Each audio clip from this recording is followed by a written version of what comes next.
নমস্কার, সনাতন ধর্মকথা চ্যানেলে আপনাদের সবাইকে স্বাগত। আজ মহাভারতের আদি পর্বের ১৬ অধ্যায়ে অরুণ ও গরুড়ের জন্ম পর্ব শুরু করব। নারায়ণং নমস্কৃত্য নরং চৈব নরোত্তমং দেবীং সরস্বতীং ব্যাসং ততো জয়মুদীরয়েৎ।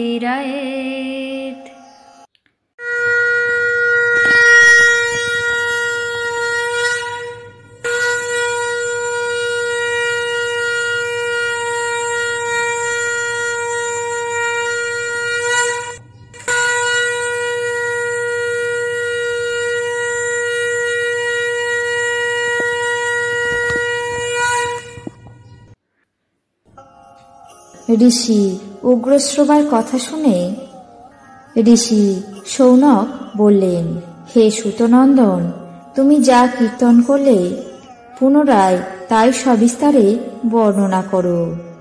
আস্তিক বৃত্তান্ত বিশেষভাবে শুনতে আমাদের অত্যন্ত ইচ্ছা হচ্ছে। আস্তিক উপাখ্যানটি অত্যন্ত সুললিত এবং সুমধুর বোধ হল। এই শুনে আমরা পরম আনন্দ পেয়েছি। ফলত তুমি পুরাণ কীর্তন বিষয়ে নিজের পিতার মতো পাণ্ডিত্য প্রকাশ করেছ। তোমার পিতা যেমন অনন্য বিষয়ানুরক্ত হয়ে প্রতিদিন আমাদেরকে পুরাণ শ্রবণ করাতেন, এখন তুমিও তেমনি অনন্যমনা এবং অনন্যকর্মা হয়ে আমাদেরকে পুরাণ শ্রবণ করাও। ঋষি উগ্রশ্রবা বললেন, হে মহাত্মা, আমি আমার পিতার কাছে আস্তিক উপাখ্যান যেমন শুনিয়েছি তেমনি অবিকল সেইরূপ বলছি, শ্রবণ করুন। সত্যযুগে দক্ষ প্রজাপতির কদ্রু ও বিনতা নামে দুই পরমা সুন্দরী কন্যা ছিলেন। মহর্ষি কাশ্যপ ওই দুই কন্যাকে বিবাহ করেন। একদিন সেই ধর্মপত্নীদের প্রতি অত্যন্ত প্রসন্ন হয়ে তাদেরকে বর প্রদান করতে চাইলেন। পরস্পর সমান পরাক্রান্ত এইরূপ সহস্র নাগ পুত্র আমার হোক, এই বলে কদ্রু বর প্রার্থনা করলেন। কিন্তু বিনতা এই বর চাইলেন যে আমার দুটি মাত্র পুত্র হোক, কিন্তু তারা যেন বল এবং বিক্রম ও শরীরে কদ্রুপুত্র অপেক্ষা অনেক শ্রেষ্ঠ হয়। মহর্ষি কাশ্যপ তথাস্তু বলে তাদেরকে সেই অভিলাষিত বর প্রদান করলেন। বিনতা স্বামীর সন্নিধানে নিজের অভিলাষিত বর পেয়ে অত্যন্ত সন্তুষ্ট হয়ে কৃতার্থ মনা হলেন। কদ্রুও সমান তেজস্বী সহস্র পুত্র লাভ করে নিজেকে কৃতকৃত্য জ্ঞান করতে লাগলেন।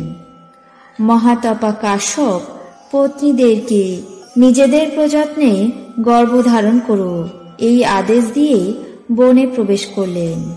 বহুকাল পর কদ্রু সহস্র অণ্ড এবং বিনতা দুইটি অণ্ড প্রসব করলেন।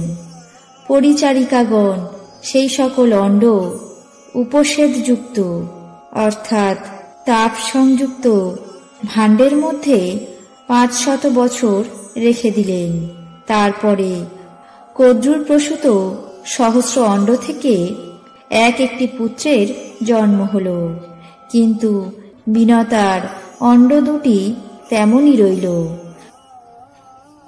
পুত্রার্থিনী বিনতা তাই দেখে অত্যন্ত লজ্জিত হয়ে নিজের প্রসূত অণ্ডদ্বয়ের একটি ভেদ করে দেখলেন যে পুত্রের শরীরের প্রথম অংশ সৃষ্টি হয়েছে, বাকি অংশ তখনও অপক্ক অবস্থায় রয়েছে। তখন সেই সদ্যপ্রসূত পুত্র অত্যন্ত ক্রুদ্ধ হয়ে নিজের মাতাকে অভিসম্পাত করলেন। বললেন যে লোভ পরতন্ত্র হয়ে অপক্ক অবস্থায় অণ্ড ভেদ করে আমাকে তার মধ্যে থেকে বের করা তোমার অত্যন্ত অপরাধ হয়েছে। তুমি যে সতীনের সঙ্গে স্পর্ধা প্রযুক্ত হয়ে এমন অন্যায় কাজ করলে, তাই তোমাকে 500 বৎসর সেই সতীনের দাসী হয়ে থাকতে হবে।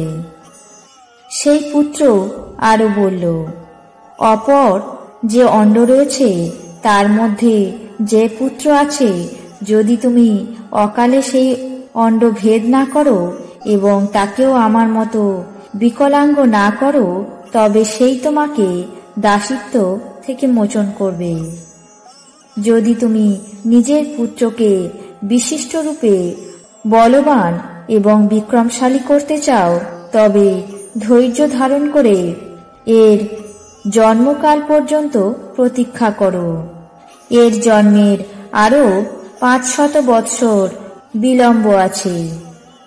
অরুণ এইভাবে নিজের জননীকে অভিশাপ দিয়ে আকাশপথে আরোহণ করে সূর্যদেবের কাছে সারথি কার্যে নিযুক্ত হলেন। তারপর যথাক্রমে সর্পভোজী গরুড় জন্মালেন। তিনি জন্মের সাথে সাথে ক্ষুধাতুর হয়ে নিজের জননীকে পরিত্যাগ করে বিধাত্রী বিহিত নিজের আহার সংগ্রহের জন্য আকাশপথে উড়ে চলে গেলেন। আজ মহাভারতের আদি পর্বের 16 অধ্যায় এখানেই শেষ করছি। বাকি অংশ আগামী পর্বে পাঠ করে শোনাব। আপনাদের কেমন লাগছে তা অবশ্যই কমেন্ট বক্সে জানাবেন। চ্যানেলটিকে সাবস্ক্রাইব করবেন, লাইক করবেন, শেয়ার করবেন। ধন্যবাদ।